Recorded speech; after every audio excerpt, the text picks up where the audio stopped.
we're going to be doing Sláinte na nóg Seachtain na Sláinte. Pictiúr a hain. Sa Pictiúr seo, mad an luan atá ann ag leathúir tar éis an é, agus tá príomhaid ina scoile ag tuairt fógra don na daltaí ar an idirchum.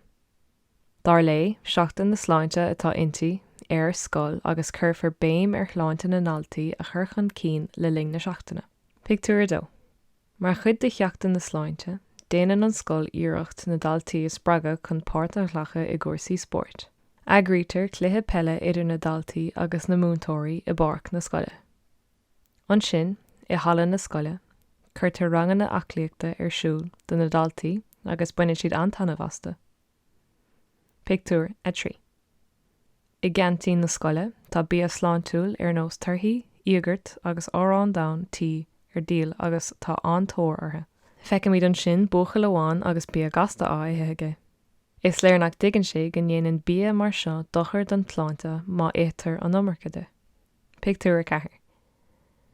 Chun airgid a bhalú le chaig trealamh sport an scoil, racháiltar siúlód oirithe agus is imimecht ráthúil amachchas amachaí. Ghlachan idir bhúntóirí agus chailtaí páirt sa túlóid lá Grianmhar amháin. Pictiúr a chuig. Sa Pictiúr seo, leabharíonn íchaintóir faoi aibbeanna meabhair Sláinte leis na daltaí. Spragan siad na daltaí labhairt le na dismóthirí nó le na múntóirí má tá aon rud ag cur stacartha. Gan dát tá na daltaí ag éisteach go géir leis an gcomharla. Pictiúr sé.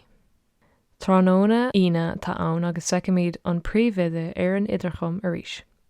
Mollann siad na daltaí a sacht na hiíochta ar ina siad le ling Seachtain na Sláinte. Seachtain den scá a bhí inti, agus tá an príomhide fíormhuich do gach duine.